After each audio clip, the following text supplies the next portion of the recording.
The glittering world of Hollywood and entertainment has always been a place of extremes, where fortunes are made overnight and lost just as quickly.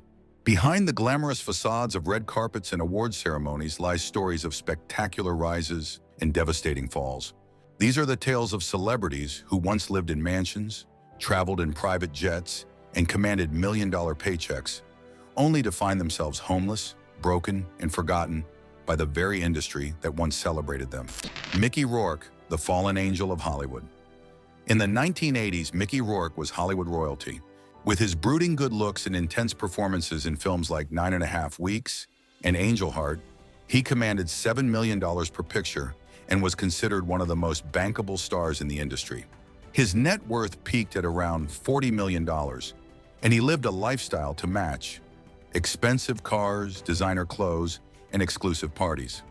However, Rourke's self-destructive tendencies began to surface early. His volatile personality alienated directors and producers, leading to fewer quality roles. In the early 1990s, he made the controversial decision to pursue professional boxing, despite already being in his late 30s. This career change was disastrous, both financially and physically. He suffered severe facial injuries that required extensive plastic surgery, forever altering his appearance and limiting his acting opportunities. The boxing venture cost him millions, and his subsequent return to Hollywood was met with lukewarm reception. By the late 1990s, Rourke was taking small roles in B-movies just to pay rent. His struggles with alcohol and drug addiction intensified, and there were periods when he was essentially homeless, staying with friends or sleeping in his car.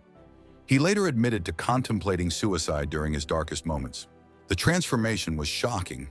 The man who once commanded millions was reduced to accepting $250 day player roles. His appearance, ravaged by boxing and multiple surgeries, made him almost unrecognizable from his 1980s heartthrob days. It wasn't until his Oscar-nominated performance in The Wrestler in 2008 that he experienced a career renaissance. But the lost years and squandered millions could never be recovered. Gary Busey, When Lightning Strikes Twice. Gary Busey's story is particularly tragic because it involves not just poor choices, but a life-altering accident that fundamentally changed who he was.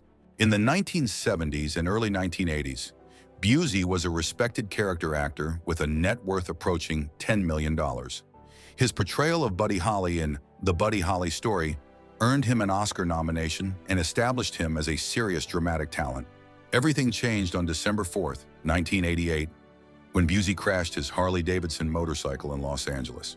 He wasn't wearing a helmet, and the resulting brain injury caused permanent neurological damage that affected his personality, judgment, and impulse control.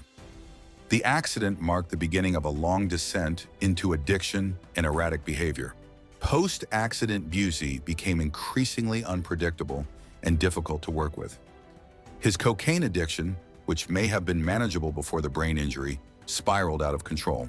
He squandered his savings on drugs and made increasingly poor career choices, accepting roles in low-budget films that paid a fraction of his former salary. By the late 1990s, Busey had lost his home and was living in a van. The once respected actor was reduced to making appearances at car shows and small-town festivals for a few $100s. His bizarre public behavior and rambling interviews became tabloid fodder, further damaging his reputation and employability. The most heartbreaking aspect of Busey's story is that his friends and family watched helplessly as brain damage slowly destroyed the man they once knew. While he has managed to maintain some level of celebrity through reality TV appearances, he never recovered financially or professionally from his fall. Daniel Baldwin, the troubled Baldwin brother. While his older brother Alec achieved lasting success, Daniel Baldwin's story serves as a cautionary tale about the dark side of Hollywood fame. In the 1990s, Daniel was earning substantial paychecks from his role in the TV series Homicide: Life on the Street and various film projects. His net worth peaked at around $8 million, and he lived the typical celebrity lifestyle with expensive homes and luxury cars. Daniel's downfall began with cocaine addiction, which quickly consumed both his career and his fortune. Unlike some addictions that develop gradually, Daniel's seemed to accelerate rapidly, destroying his judgment and professionalism. He became unreliable on sets, showing up late or not at all, and his reputation in Hollywood suffered accordingly. The financial hemorrhaging was swift and brutal. Legal fees from various arrests and court appearances ate into his savings, while his inability to work consistently meant his income stream dried up. By the early 2000s, he had lost his home and was living on the streets of New York City, sometimes sleeping in shelters or crashing with anyone who would take him in. What made Daniel's homelessness particularly striking was the contrast with his famous family's success. While Alec, William, and Stephen continued to thrive in Hollywood, Daniel was panhandling and struggling with basic survival.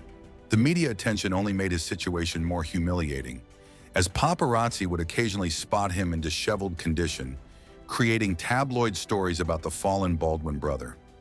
His addiction also led to legal troubles that further complicated his situation.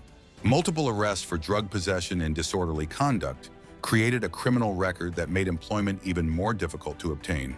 The cycle of addiction, homelessness, and legal troubles became self-perpetuating, trapping him in a lifestyle far removed from his former celebrity status. Ike Turner, the king who lost his crown. Ike Turner's contribution to rock and roll history is undeniable.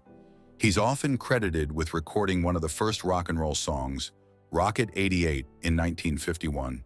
Throughout the 1960s and early 1970s, the Ike and Tina Turner Revue was one of the most dynamic live acts in music, earning millions and establishing Ike as a musical innovator and successful businessman. At the height of his success, Turner owned multiple properties, including a recording studio, and had investments in various business ventures. His net worth in the 1970s was estimated at over $5 million, substantial money for that era. However, his success was built on a foundation that would eventually crumble. His abusive relationship with Tina Turner and his increasing dependence on cocaine. When Tina left him in 1976, taking only 36 cents and a gas station credit card, Ike's world began to collapse. The lawsuit settlements and alimony payments were devastating, but the real killer was his cocaine addiction, which by the 1980s was consuming up to $1,000 worth of drugs per day. The addiction destroyed his ability to work consistently and make rational business decisions. By the 1990s, Turner had lost everything.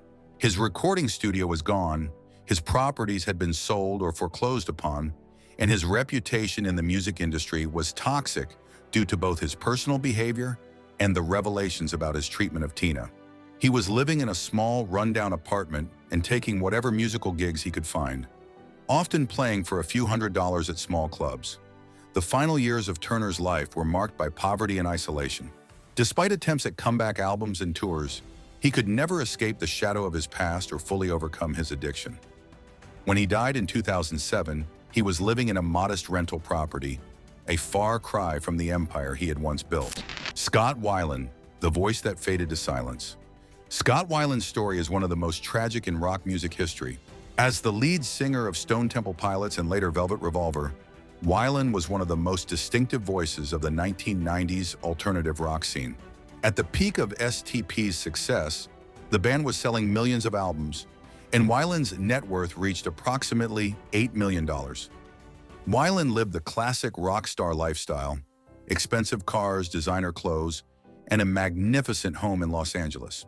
However, his success was always shadowed by his struggle with heroin addiction, which began in the early 1990s and would ultimately define the rest of his life. The heroin addiction was devastating in multiple ways. Professionally, it made him unreliable and difficult to work with, leading to the eventual dissolution of Stone Temple Pilots and limiting his earning potential. Personally, it destroyed his relationships and consumed every dollar he earned. The cost of maintaining a serious heroin habit, especially at celebrity levels of consumption, is astronomical. By the mid-2000s, Weiland had spent most of his fortune on drugs and legal fees from numerous arrests. Multiple stints in rehabilitation facilities cost hundreds of thousands of dollars, while legal troubles from drug possession charges resulted in expensive attorney fees and court costs. His erratic behavior also led to costly tour cancellations and lost recording contracts. In his final years, Weiland was essentially homeless, staying with friends or in cheap motels when he could afford them. The once commanding presence who had filled arenas was reduced to playing small venues for modest payouts, with most of the money immediately going to drug dealers. His appearance became increasingly gaunt and disheveled, shocking fans who remembered his charismatic stage presence. When Weiland died in 2015 on his tour bus, he had only $2,000 to his name. The man who had once commanded millions was found in a tiny bunk on a bus traveling between small venues, having spent his final years essentially living as a nomad, chasing the next high and the next small paycheck. Courtney Love, rock royalty's rapid descent. Courtney Love's story is particularly complex because her wealth came not just from her own musical career with Hole, but from her inheritance as Kurt Cobain's widow. When Cobain died in 1994, Love inherited his share of Nirvana's catalog, which was worth tens of millions of dollars and continues to generate substantial royalties. At one point, her net worth was estimated at over $50 million. Love's lifestyle was extravagant, even by rock star standards. She spent money on designer drugs, expensive clothes, luxury travel, and multiple homes. Her drug habits included heroin, cocaine, and prescription medications, often consumed in quantities that would kill most people. The cost of maintaining such extreme substance abuse, combined with her reckless spending on other luxuries, began to drain even her substantial inheritance.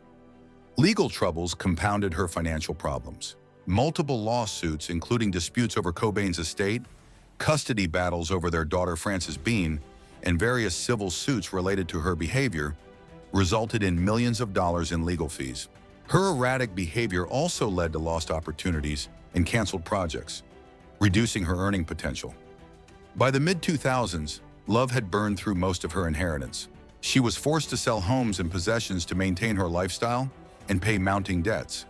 There were periods when she was essentially couch surfing, staying with friends and acquaintances because she couldn't maintain a stable residence. The most tragic aspect of Love's fall is that she squandered not just her own money, but her daughter's inheritance as well. Frances Bean Cobain eventually had to take legal action to protect what remained of her father's estate from her mother's spending. The woman who had once been rock royalty found herself fighting for scraps of the fortune she had inherited. Mike Tyson, the heavyweight champion of financial ruin.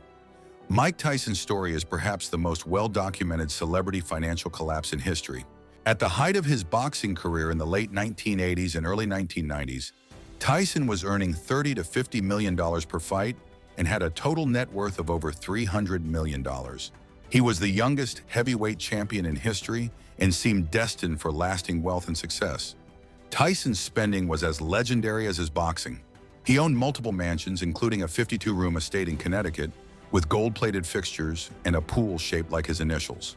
His car collection included dozens of luxury vehicles, including several Ferraris and Lamborghinis.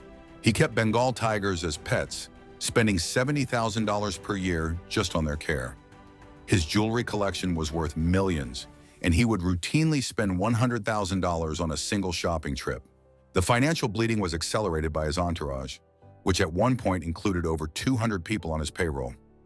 Hangers-on, supposed friends, and unscrupulous advisors all took their share of his earnings. His promoter Don King was later accused of stealing millions from Tyson through manipulative contracts and financial arrangements. Tyson's personal problems compounded his financial troubles. His rape conviction in 1992 led to 3 years in prison, during which he couldn't earn money but continued to have massive expenses. Legal fees, settlements, and other costs related to various lawsuits ate up millions more. By 2003, Tyson was forced to declare bankruptcy despite having earned over $400 million during his career. He owed $23 million to the IRS alone, and his total debts exceeded $50 million. The man who had once lived like a king was reduced to fighting in small venues for modest purses, with most of his earnings going directly to creditors. Dorothy Hamill, America's sweetheart's hidden struggle. Dorothy Hamill's story shows that even America's most beloved athletes aren't immune to financial ruin. After winning Olympic gold in figure skating in 1976, Hamill became one of the most recognizable faces in American sports. Her distinctive wedge haircut became a national trend, and she parlayed her Olympic success into lucrative endorsement deals, ice show performances, and business ventures. At her peak, Hamill was earning millions annually from various sources. She owned the ice capads for a time and had endorsement deals with major brands. Her net worth in the 1980s was estimated at around $10 million, substantial for an amateur-turned-professional athlete of that era. However, Hamill's financial troubles began with poor business decisions and bad investments. The ice capads, which she purchased in 1993, proved to be a money-losing venture that cost her millions.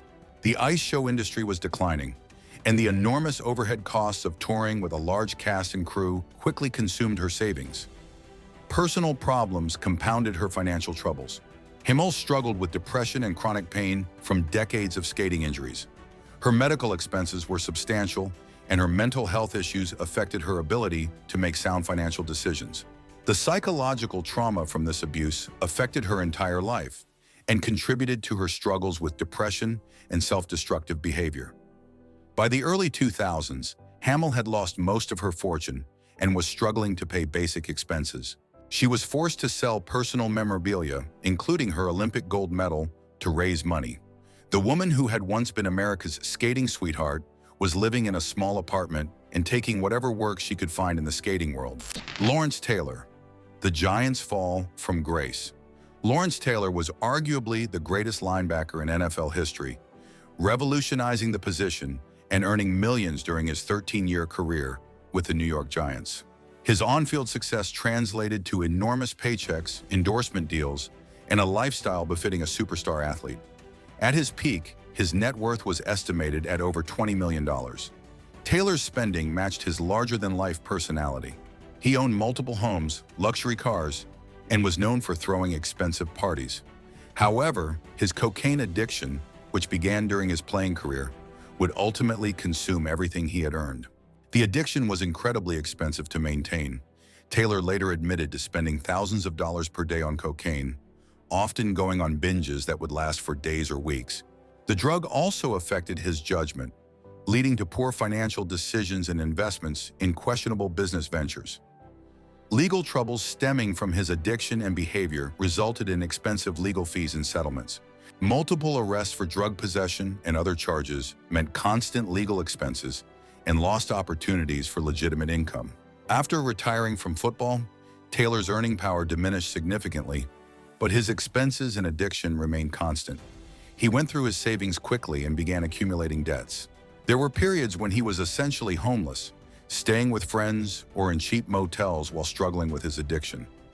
The most tragic aspect of Taylor's story is the complete waste of exceptional talent and earning potential. He was one of the most dominant players in NFL history, but his legacy is forever tainted by his personal struggles and financial ruin. Tonya Harding, the ice princess who lost her crown. Tonya Harding's story is unique because her fall from grace was sudden, public, and complete. Before the Nancy Kerrigan incident in 1994, Harding was one of America's most promising figure skaters with potential for significant earnings from competitions, endorsements, and professional appearances. The attack on Kerrigan, orchestrated by Harding's ex-husband and associates, destroyed her career overnight. She was banned from competitive skating, lost all her endorsement deals, and became a pariah in the sport that had been her life. The legal fees from defending against criminal charges consumed what savings she had accumulated. Without skating income, Harding was forced to take whatever work she could find. She worked as a waitress, a house painter, and even tried professional boxing as a desperate attempt to earn money and stay in the public eye. The boxing career was short-lived and unsuccessful, earning her only small purses and further damaging her reputation. Harding's living situation became increasingly precarious. She lived in a series of trailer parks and small apartments, a dramatic come-down from her former status as an elite athlete. The woman who had once competed for Olympic gold was struggling to pay rent and buy groceries. The psychological toll of her fall was perhaps worse than the financial hardship. Harding went from being a celebrated athlete to being one of the most reviled figures in American sports.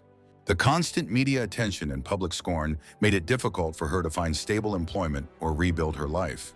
Willie Aames, from teen heartthrob to street survival. Willie Aames experienced fame early as a teen actor in shows like 8 is Enough and Charles in Charge.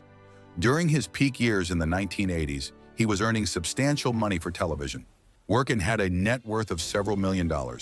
He lived the typical young Hollywood lifestyle with expensive cars, clothes, and entertainment. Aames' downfall began with drug addiction, specifically to cocaine and alcohol. The addiction started as recreational use at Hollywood parties, but quickly became a consuming habit that affected his professional reliability and personal relationships. As his reputation for being difficult to work with spread throughout the industry, job offers became fewer and smaller. The financial decline was swift. Drug addiction is expensive, but it also destroys earning capacity by making the addict unreliable and unprofessional. Aames began missing auditions, showing up late to sets, and displaying erratic behavior that made him unemployable in Hollywood. By the early 2000s, Aames had lost everything. He was living under a bridge in Kansas City, having traveled there in a desperate attempt to start over, but instead finding himself homeless and destitute. The contrast between his former teen heartthrob status and his life as a homeless person was stark and heartbreaking. Aames's story is particularly poignant because he was so young when he achieved success, lacking the maturity and support system needed to handle wealth and fame responsibly. His addiction and subsequent homelessness represent a complete collapse from child stardom to adult destitution.